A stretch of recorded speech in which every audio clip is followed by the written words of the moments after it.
All right, we're going to touch on hypertrophy, muscle growth, and building big muscles, as well as improving muscle strength. Mainly talking about muscle and how it relates to the nervous system, because we're trying to build larger muscles, and there's a way to use your nervous system to trigger hypertrophy, which overall will increase the size of your muscles. You may be thinking, why are muscles important? I don't play sports, I'm not a bodybuilder. Why do I need to be gaining muscle? Muscle does a lot of critical things. It's important for movement, it's important for metabolism.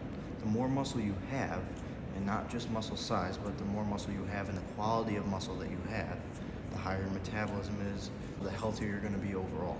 Muscle is also vital for posture. Sit up straight, stand up straight. You've always heard those things, but posture is vitally important for how the rest of your body is going to work. Helps with breathing, helps with being alert, helps with how you sleep. Also, obviously, muscle aesthetically. If your posture is changing, your aesthetic is going to change along with it.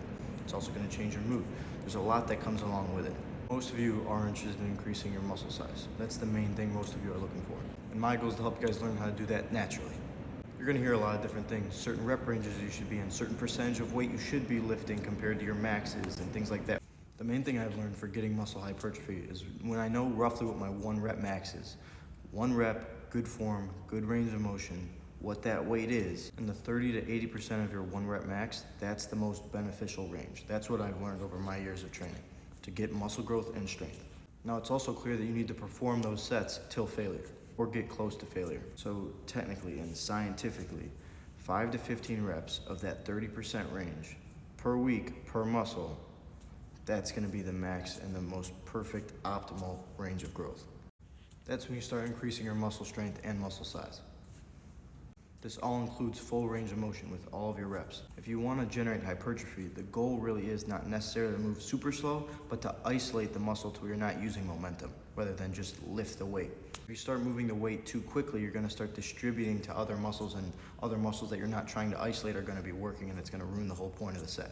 What you really need to be concerned about is how quickly that weight is moving on the way down. If you are training with this way, provided the training is 60 minutes or less, that's going to cause increases in certain testosterone. That's been shown over and over again. If that session extends too long, like 75 minutes or past that, when you're going with that high intensity for that period of time, your testosterone levels are going to start to drop and your cortisol levels are going to start to rise, which is detrimental to your recovery and the whole point of training. If you're training specifically geared towards increasing testosterone, that involved doing more 6 sets of 10 reps with about 2 minutes, 120 seconds rest in between sets, which if you think about that, that's pretty short rest compared to what you think you are doing in the gym usually, which is hard work. There's a limited threshold when it comes to increasing testosterone when you're working out. That protocol of 6 sets with 10 repetitions is shown to give big increases in testosterone. But if you're doing 4 more reps per set, 10 sets of 10, the testosterone didn't increase. You got more of this cortisol going up. There are still benefits to doing that, but not in that testosterone gaining area. And these are all tests being done by people with a lot bigger brains than I have. This is just something I'm giving you that's a natural way, that's science-based, that's been tested and been proven to where you can naturally up your test. Now, how to end training. When you're done running, when you're done weight training, whatever that is, they deliberately disengage for 5 minutes at the end of training. And they get calm and they relax and it calms the nervous system. And you can do that through so many different ways.